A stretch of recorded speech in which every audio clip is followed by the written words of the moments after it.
안녕하십니까. 신주기 목사입니다.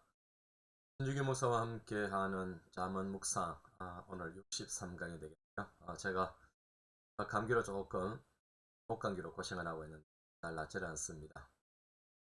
오늘 우리에게 주시는 말씀은 잠언 12장 15절에서 17절의 말씀입니다. 미련한 자는 자기 행위를 바른 줄로 여기나 지혜로운 자는 를 듣느냐. 미련한 자는 당장 분노를 나타내거나 슬기로운 자는 수욕을 참. 진리를 말하는 자는 의를 나타내고 거짓 정의는 속이는 말을 하느니라. 이 부분으로 슬기로운 신앙생활이라고 그런 제목으로 여러분들과 함께 말씀의 은혜입니다. 여러분 자기 자신에 대한 평가의 차이는 다 다르죠. 여러분 그러나 미련한 자들 같은 경우에는 자신의 방향, 목표가 마르다고 생각하게 됩니다. 사실은 그릇된 길로 가고 있고 또 걷고 있다는 점을 모르기 때문에 미련한 자이지요. 그런 미련한 자는 자신의 눈, 자신의 견해만, 자신의 시각만 옳다라고 그렇게 생각을 하십니다. 반면에 여러분 지혜로운 자는 자신의 부족을 알지 않습니까? 자신의 명철을 의지하지 않습니다. 지혜로운 자의 그런 충고를 받게 되어 하나님의 말씀의 권면을 달게 받으면서 바른 길로 찾아가십니다. 반면에 여러분 미련한 자는 권고를 받지 아니할 뿐만 아니라 당장 분노를 나타낸다. 여러분 여기서 당장이라고 하는 것은 히브리 언어로 요음입니다. 하루, 낮, 날 뭐 이런 뜻입니다. 그러니까 그날에 나타난다 이 말입니다. 이는 여러분 곧 절제할 줄 모르는 본능적인 감정에만 의거해서 자신의 감정을 충동적으로 표출시키는 미련한 자의 우미한 특성을 가리킨다고 볼 수가 있을 것입니다. 여러분 실로 이러한 즉각적인 감정의 표현은 그 동기가 선한 것이든 악한 것이건 피해와 손해를 유발시키기 마련이라고 하는 사실을 알아야 합니다. 이런 반면에 여러분 슬기로운 자는 어떻습니까? 비록 정당하지는 않지만은 자신이 죄송합니다. 자신이 수치를 당하는 상황에서도 상대하지 않고 수욕을 참게 되는 것입니다. 왜냐하면 이런 싸움을 하는 것이 죄송합니다. 어떤 위험을 내포하고 있는지 알기 때문에 슬기롭게 자신의 감정을 조절하며 위험을 피해가는 것입니다. 여러분 17절에 보면은 법정의 명락에서 참된 정인과 거짓된 정인에 대해서 다룹니다. 진리를 말하는 자는 진실한 정의를 말합니다.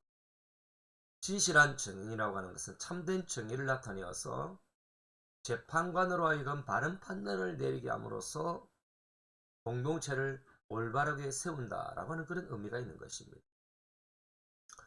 반면에 여러분 거짓 정의는 어떻습니까? 단지 거짓말만을 하는 사람이 아니라 그 자신이 왜곡된 사람으로서 그의 증거가 당사자들의 생사와 연관된 것을 고려하지 않고 오직 자신의 이익을 위해서 따라서 언제든지 조작된 말을 하는 사람이다 라고 하는 것입니다. 여러분 어느 사회에서나 어떤 법정에서의 위정은 당사자에게 심각한 불이익을 안겨주는 것은 물론이고 사회의 근본적인 질서를 어지피는 중죄에 해당되지 않겠습니까? 자, 오늘 저는 이 말씀으로 세 가지를 적용해 보기를 원하는데, 첫째는 여러분 항상 모니터링 하자라고 하는 것입니다. 저는 이 말씀을 보면서 목사로서 성도들에게는 바로 걸으라고 하면서 정작 내 자신은 옆으로 걷는 개처럼 그것은 아닌지 반성을. 이런 어리석은 사람들은 자신의 단점을 못 보거나 자신의 그릇된 길을 보지 못합니다. 근데 더 큰 문제가 뭐냐? 여러분, 다른 사람들의 권면을 받지 않는다는 사실입니다. 이런 많은 목사들이 자신의 설교에 대해서 자부심을 갖고 있고, 굉장히 자부심이 강한 나머지 여러분, 변화를 주지 않으려고 합니다. 누군가로부터 지적과 권면을 그런 들을 자세를 갖지 않는 것이죠. 그러나 여러분, 세상에 성공하는 분야의 사람들을 보면요, 그 사람들은 권면을 달게 받게 되어지고 교정할 줄 알고 수정할 줄 압니다. 그래서 변화를 줄이고 많은 사람들로부터 모니터링을 하는 것입니다. 우리나라가 이제 뭐 우주 항공 시대에 우리나라도 굉장히 앞서가지 않습니까? 지난번에 누리호 2차 발사를 눈앞에 앞두고 문제점이 발견되어서 수리했다는 그런 이야기를 들은 적이 있지 않습니까? 그 전에는 여러분 1차 때는 실패를 했거든요. 절반의 성공이었죠. 문재인 정부였죠. 여러분 누리호의 연구진과 실무자들은 그 1차 실패 이후에 수없는 모니터링을 하면서 2차를 준비했을 것입니다. 모든 일에 이런 바른 모니터링 없이는 절대로 성장할 수가 없지 않습니까? 그리고 나서 여러분 2차에 여러분 누리호가 성공하지 않았습니까? 이런 모니터링이라고 하는 것은 우리의 자존심을 내려놓는 겁니다. 1차에 왜 실패했던가? 그래서 자기 자신의 자존심, 연구진들이 그 자존심을 내려놓고 새로운 판 가운데서 자기 자신을 발견하고 또한 새롭게 그 기회를 세우는 것.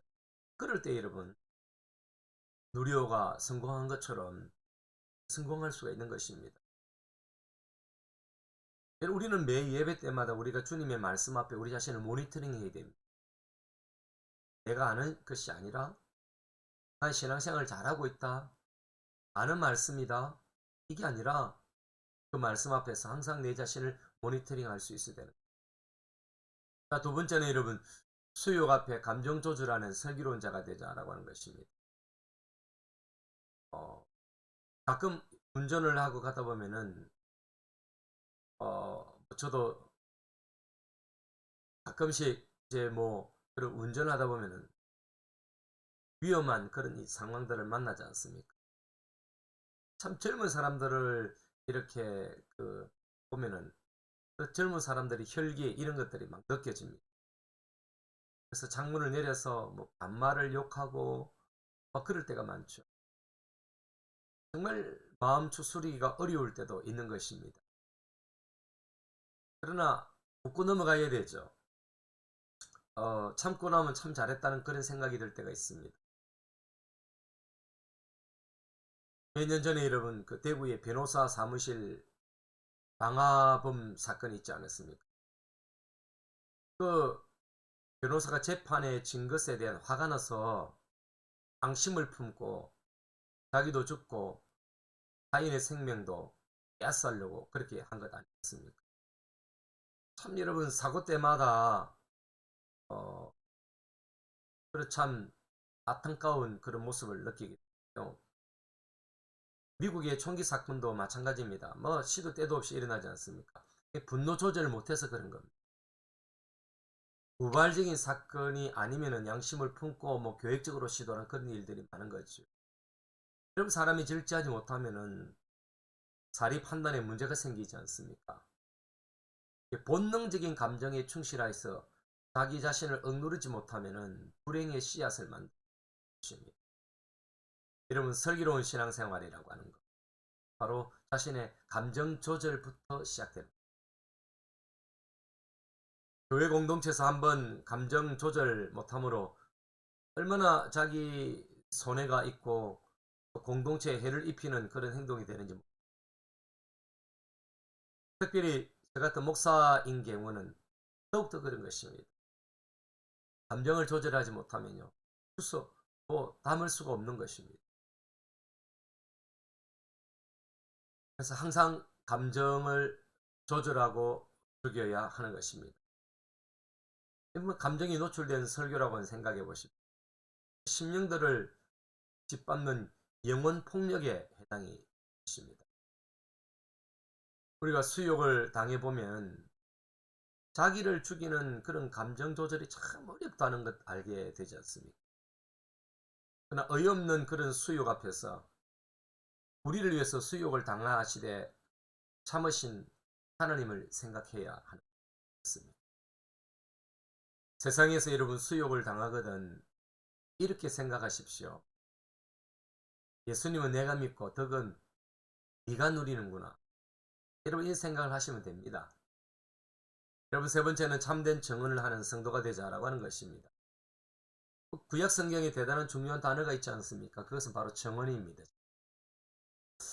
공평과 정의에서 요구되는 것은 바로 참된 정언입니다.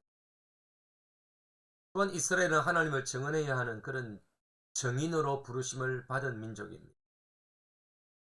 여러분 정인의 참된 정언이라고 하는 것은 실제를 말하는 데 있는, 바로 진리를 말하는 데 있는 것이지. 하나님을 만나고 경험한 이스라엘은 하나님을 바르게 증언해야 할 그런 의무와 사명이 있었던 것입니다. 이 증인의 삶은 신약시대에도 여전히 확장되어져서 예수 그리스도를 증언하는 그런 삶이 성도들에게 주어진 것 같습니다.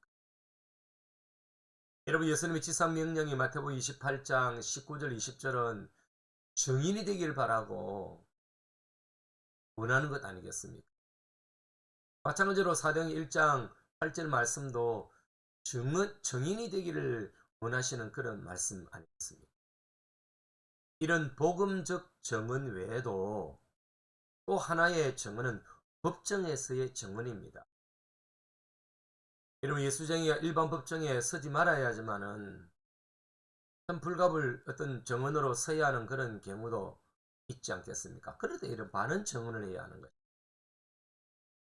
하나님 앞에서 진실된 모습을 보여야 억울한 일이 발생하지 않을 뿐만 아니라 불법이 난무하지 않는 것입니다. 여러분 가끔 교인들 중에도 법정에서 자기에게 유익하도록 하기 위해서 양심을 속이고 거짓 정언을 하는 것을 보게 되는데 여러분 그것은 하나님 앞에서 큰 범죄입니다. 사람은 속일 수 있어도 하나님은 결코 속일 수 없기 때문에 안 그렇겠습니까? 이런 바른 말, 바른 입, 바른 정언이 나도 살리고 상대방도 살리고 사회를 살리는 것입니다. 자, 이런 기도로 하나님 앞에 갈무리하기를 원합니다. 주여, 권고를 달갑게 듣고 모니터링할 수 있는 지혜자가 되게 하시고 수욕을 당하고 수치를 당하는 일을 만나도 분노를 조절하고 지혜롭게 슬기롭게 행동하게 하소서. 어떤 상황에서도 공의와 정의가 살아있는 정언이 되게 하시고 나의 잘못된 정언으로 누군가가 해를 당하지 않도록 신실한 정인이 되게 하소서. 아멘. 사랑하는 성도 여러분, 여러분 한 주간의 삶이 건강으로 또 지혜롭게 또 하나님의 사랑을 증언하는 그런 삶이 되기 바랍니다. 여러분 저처럼 감기 걸리지 마시고 건강한 하루하루 되시기를 주님의 이름으로 축복합니다. 감사합니다.